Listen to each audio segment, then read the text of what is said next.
there is a girl there who cannot get quality education because of poverty. What can you do? This is a platform. It's beyond John Kruger. Forget about NDC MPP politics. This is not what will bring solution to us. Let's invest in the future. Put money, but also serve as a director if you want. Appoint a director if you want to be sure that your money is being put into proper use. We are with you. And that is the kind of thing. Look, we cannot just continue from where we no glory in poverty. No glory in poverty. You've got to get out of that. And that requires a certain level of thinking. Look, you know what we are doing? We are in the quiet because I told you that we are running the night shift. And that is why you don't see me. Look, take climate action, okay, from the environment. You know, in the Upper East region, we have a lot of cattle rearing. At least in my constituency, you have Fulani bases, and everywhere you go to the Bulsa side, and you have a whole Fulani community. They are rearing cattle. You know, cow dung is the highest emission of methane. Cow dung. Methane gas is the biggest source of methane gas.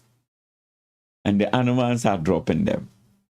Now, if you put in place a biodigester and put the cow down through that biodigester system, you produce gas. And you can do a lot with that gas. For cooking, you can power industry with that gas. If you are able to do that simple thing, you can monetize that as carbon credit. This is millions of dollars. You can go online and check. This is billions of dollars. Wow. Okay? Because you can monetize that as carbon credit. I remember in a previous conversation we had, you spoke about the carbon credit. Because companies like KLM are the biggest emitters in the world because they are flying all over. But the Paris Agreement, Article 6, give them conditions that by the end of the year, they must be able to buy carbon credit to show that they are contributing to emission reduction. So KLM has over $1 billion per year to buy carbon credit. And they are looking for this credit to buy. If you do this biodigester system, you will create jobs because there are young people who are going to operate the biodigester system. You are also creating jobs for the farmers because they are going to sell the cow dung for you. It's not going to be for free. They will earn income. Young people operating will earn income. Then you give KLM a reason to come and spend part of their money in the Upper East region.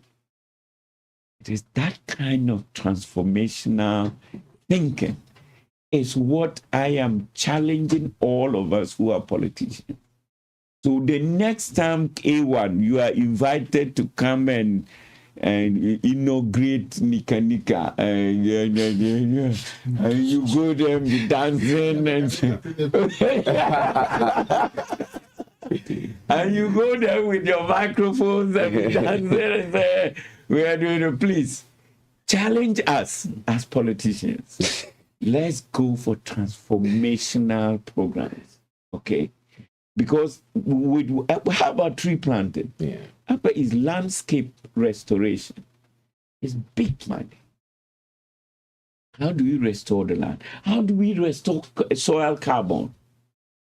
And if we can restore soil carbon, because carbon is the guy who is the currency now.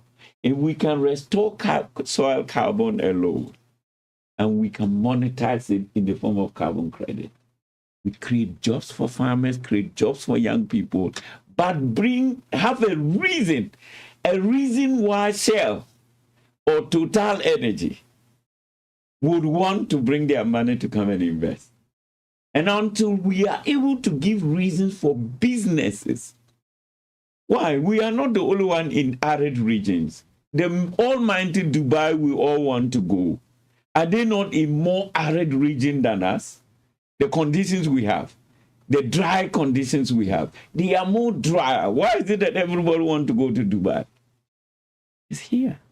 And until we are ready to think and look at a transformational level thinking, and say that we are not going to be dancing, we are NDC and PBA, but we want to think about what can we do. I talk to the likes of the Honorable Dominic, the Honorable John Mama Yaraganko. I say, you know what?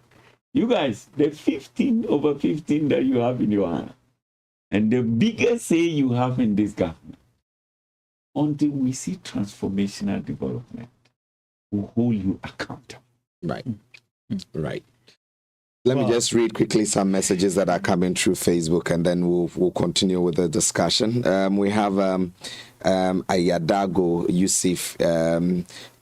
He's watching from Kumaka village, and then he has some very lengthy messages touting some of the very achievements that you have chalked since your appointment as the boss for EPA, and also he also speaks about the scholarship initiative, which continue to create opportunities for young people to pursue education and build better futures for themselves and their families. And he also goes on to say that your appointment is therefore not just a personal achievement, it is a win for the ordinary people who look forward to development, empowerment, and improved living conditions. The expectation is clear: more opportunities, more development projects, and more impact on the people. Halidu Solomon goes on to also congratulate you on your appointment as the spokesperson for the Environment and the Natural Resource Committee, indicating that they are proud of you. We have Agongo Roger, who is also saying a very good morning to you. We would want to continue with this conversation. So you can keep your messages coming as and when they come in, we'll read. We have Patrick Agosriba, I hope I got Arabogo. Sorry if I didn't get your name right. Saying kudos to Dr. Kingsley Krug for that. We are truly delighted listening to you this morning. You do more than you speak. You lecture, you educate, and you make learning come alive. Your ability to communicate through education is inspiring, and we are grateful for the knowledge that you continue to share. Keep your messages coming. We just have about some few minutes to wrap up, about 10 to 15 minutes to wrap up discussion here this morning. And Doc, do you have a question for Doc? Yes, I just picked something from the comment on Facebook. Right.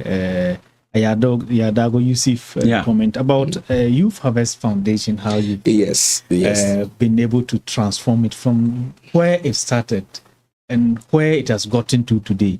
Most of the time when we meet your staff, they speak good of you. Yeah. They speak good of you. And looking at what you are currently doing with Botis Budi, what actually is in your mind about young people and you investing this much in building the future of young people within the Upper East region and Ghana at large? Yeah, I mean, and thank you for that compliment, and thanks to Ayadago for that. But I'm not done with Youth Harvest. How many people know you are the founder of Youth Harvest? That is actually a question. I mean, most people don't know, but it's not important. I don't tout myself in that way. I believe that making an impact is let the results speak for itself. And we celebrated 20 years of Youth Harvest last year or so. And now we have a new vision for the next 20 years. So watch for the next phase of Youth Harvest, because these past 20 years has been a lot more about projects implementation. Now we are transforming it to become a youth development platform. A youth development platform that will become a convener, partnership building, and a policy dialogue on youth development. And that is the next phase of Youth Harvest. And we are one of the local NGOs. As I speak to you now, I'm partly in Bolga because we are conducting training, capacity building for the board, not staff, not what a board. The board of Youth Harvest. It's a capacity building ongoing. How often do directors of boards get capacity building? Because it is believed that they already have the capacity. So what are you building? No. We are building their capacity on corporate governance. Because corporate governance is not a given thing. And the fact that you have put people together and put them in a board does not suddenly give them the capacity to be able to give the kind of governance that is needed to take the organization to the next level. So we have brought a corporate governance expert from Accra. He's in the region, and they are going through a capacity building. Our board is not, it's a well-constituted board. The chairman is a professor at the University of Cape Coast. So they are not people who don't know what they're about, but we think that governance is a serious matter. They have an oversight responsibility. They have a control responsibility. They have a directional responsibility, and they need a certain capacity. So they are currently going through that. Our board also involves young people because this is Youth Harvest. So their capacity need to be put at a certain level so they can provide the governance level leadership that is needed for organization to go to the next level. So watch out. In the next 10 years, what is going to happen in that direction? Right. And I'm excited about the future and what it holds for it, you know. It's a reason why, you know, when I lost in 2024 elections, you know that very year after losing, we still had our Caros night and did a celebration. And people said, oh, you've lost. And I said, no, you know what, in this life, in fact, if you win, you serve. But that is not the only avenue to serve. Indeed, if you want to do something, if you have the willingness, you have the vision, you have the energy, you can do so. I have so much avenue to serve. And we are doing a lot. Right. You know, and sooner than later, the world will get to see what we are doing. Doc, I'm interested in doing a lot, and you're a major stakeholder in development in the Zebila constituency. I just wanted to know how your working relationship is with the current member of parliament to advance issues of development in the constituency.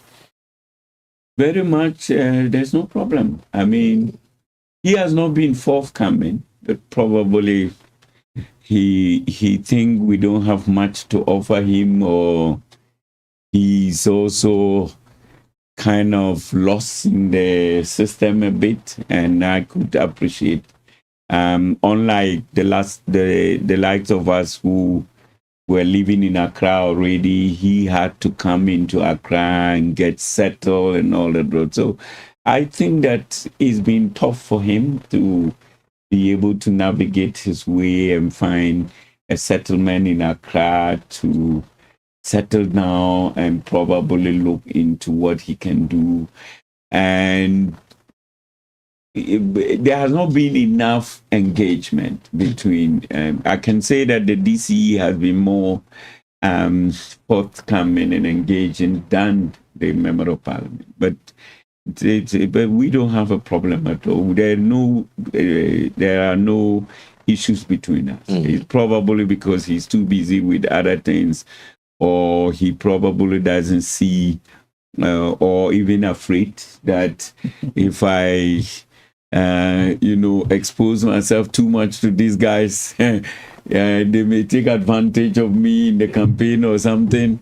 I cannot explain, but there has not been sufficient engagement between us. But I think there's no blood between us. We are very much okay and looking forward to do what we can do. I am continuing with some of my ideas that I campaign on. You know, I just told you about the solar panel.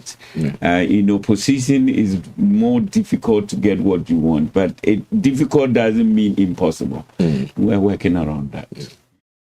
Doc, you seem to actually have young people in your constituency at heart, and women too as well. Recently, you had an initiative of supporting some people with, I think, Motor Kings and some other things. Would you want to speak about that maybe briefly before we say goodbye to you? Yeah, I mean, I've told you that one of the saddest things I've always said, and that is why I took interest in playing significant role in bringing about peace in the Curaçao area, because our number one enemy there is poverty in the Upper East region, in Northeast, Northern region, in Upper West. Our number one enemy is poverty. And so anytime we are spending our energy on something else and not dealing with the matters of daily bread for our people, we are not going anywhere, because the key issue now is poverty. And so every time I get an opportunity, you have women groups who are doing susu. Those are even things that we don't talk about. We are supporting women groups, to do their susu thing. That's enterprising. They find, apart from dealing with poverty, you must find a reason to engage yourself in. And when they meet every Saturday morning, to look at their susu box and engage each other, that's livelihood. That's a way of living together. So we try to support them so that they are able to borrow money from there and do small trades here and there, and that's helpful. And it was those groups, because we've given them some financial support to do that. And sometimes they say, also as a group, when we want to do something as a group, we need a Motor King. The money they can borrow at individual level, but then the group doesn't have a property that belongs to all of them. So if you give them a Motor King, then that one is for all of them. So sometimes they want to go to each other's funeral, and the Motor King can then carry everybody, and they go and engage. And so we do that to support. I have always said that we cannot do things just because of political gains only. If you are just partisan in your mindset, I got very palpable vote, So if you are going to say that people are NDC and put that in your mindset, there's poverty. Deal with the poverty. As for votes, other factors can come into play, but deal with the poverty of the people. Address whatever contribution you can do, give to people, and that is who I am, and we are excited. Sometimes I went to a funeral, and just some 3 days ago, I was at a place called Anintanzo, and I went to a funeral. And I got to the funeral, and some women just ran and came. They almost pulled me down. And do you know why? Because they were performing a funeral, and the woman had water for the funeral. When there's a funeral, women suffer a lot. They have to go and look for water. And one of my boreholes was just in front of the funeral house. So the women, not knowing that throughout the entire funeral, as they fetch the water, they are thinking about me. And they didn't know I'll come to the funeral. So I appear, and they are like, hey. They cannot just hold back and says that because of you, this is one funeral we haven't suffered. A stress-free funeral. Right. And think about it, something as simple as that, a borehole, and the impact, the meaning it has for them. Right. Right. There's a message from Ayabila Joel saying that, good morning to you, Dr. Krug. Your passion for youth development is unquestionable. We are very proud of you. But we just have about 6 minutes to wrap up the conversation here. And yes. What's the future for the NPP? You 2028 election, you have the flag bearer. Yeah. We have never been... Are you poised? Very much. We've never been at where we are before. Okay. Look, take Dr. Mahmoud Bawumia in 2024. He kind of ran into the campaign. And he never had space to sit down and do a reflection. And in the MPP, we've never elected a presidential candidate who had this kind of time. 1, to build unity. 2, to think through deeply what it means to govern. Today, someone who has the kind of benefits of John Mahama, he's been vice president before, he understands cabinet coordination, he understands national security, he understands the geopolitical environment, and he understands foreign policy. We have that in our hand, in the person of Dr. Mahmoud Bawumia. If you look at the political landscape and you close your eyes and you take out John Mahama right now, the only person standing tall, ready, prepared, competent, and available to take over governance in 2029 is Dr. Mahmoud Bawumia. And very soon the people of Ghana will see that, because we still see John Mahama standing in front of our television screen, we are not able to see the landscape very well. But beginning 2027, when John Mahama becomes lame duck, you will see in the political landscape that the next president of the Republic is His Excellency Dr. Mahmoud Bawumia. He's the one prepared. And today he has time to build unity. He's doing that. He has time to formulate transformational programs that we can sell to the people of Ghana. And that is why it is a bit disappointing and sad. I don't know whether you have read Manasseh's article this morning. Yeah, this morning. You read it? Yes.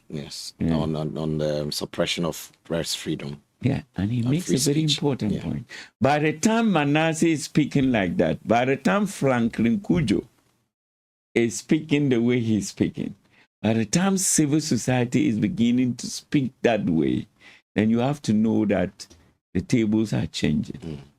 And it is disappointing. We cannot continue. I hear some MPP people say that when we can, we'll do worse. No, Ghana must move forward. No president has ever been vilified than Akufo-Addo. But we didn't see this arrest. We didn't see that. And so what is happening is so disappointing.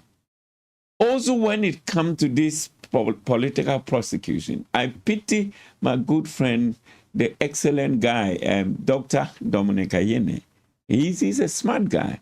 He finds himself in a very difficult position. Right now, our brother Dominic Ayine must convict somebody to show that he's doing something.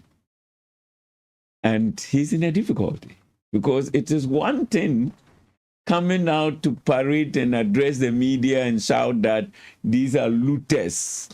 We've never seen it before. Hanan is a looter.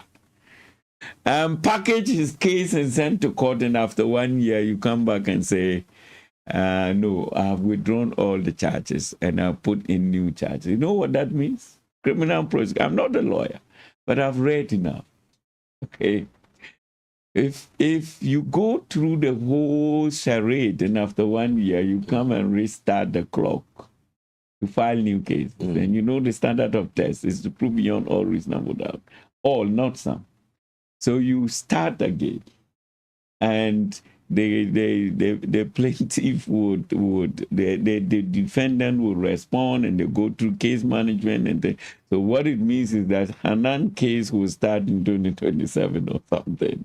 That's what it means, because the processes will go. It had to start all over again. Start all over. Interesting. And when you start, it is the prosecution who must prove, not the defendant. So the prosecution proving takes not less than 6 months. Okay. To 2028. And then when they finish and the defense decide to open their defense, it will take even more than 6 months, because you have to call witnesses and things like. Unfortunately, he's in this position where within the NDC, they say you must convict somebody so that we can prove the point that these guys were looters. They are in this soup. I pity him. And my disappointment, biggest one, is in John Mahama. How on earth that if I say here that I slept under Dumso, and that Dumso is back, and some policeman will come and arrest me in Ghana? Oh, come on. Interesting conversation. Come on. We wish we had more time at hand to continue this conversation, because there are a lot of issues that we yet haven't tackled, and we're hoping that the next opportunity we'll have with you will delve into some of such areas. But our time is up. Sure. I want to say thank you so much. Sure. When I run shift and I have space, the 3 job shifts and I have space, I'll come around. But on Saturday we have a tea day. As today, the international Tea Day. We are trying and invite you, if you are still in town, to come into the premises. That day is a day of tea. We just take tea, and then we'll get to engage and interact with each other. I hear. Right. I'm going to Youth Harvest governance capacity building. Right. So great. All right. We're very grateful. Very much. Let me thank the listeners and all those who have given comments. And thank everybody for listening to us, and to still remind the regional minister that 15/15 minimum is 15 transformational projects for us. Right. Thank you. Thank you very much, Dr. Kingsley Krug. We are very grateful for making time to speak to us. Former boss EPA, former parliamentary candidate for the NPP. We're just grateful.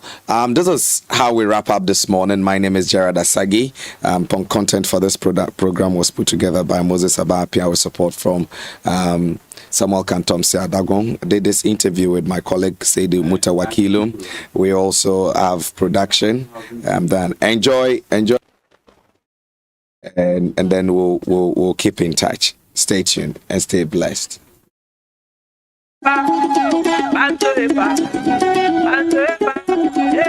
Now story beer the sugar. Yeah, where my goal my goro. The wara pese ka bota batake yete bakima de duro. Yeah, banyo ho back be go lili banile ma bona nerba po ngwe ka banyo ro bala ba misela. Little children claim me make to sell when and max up ba ka misela fella. Story beer pese little fella. Yeah, it's the kind of sound you never heard. 2 strings that's so absurd. Quality music got you served. To hip hop. Yeah,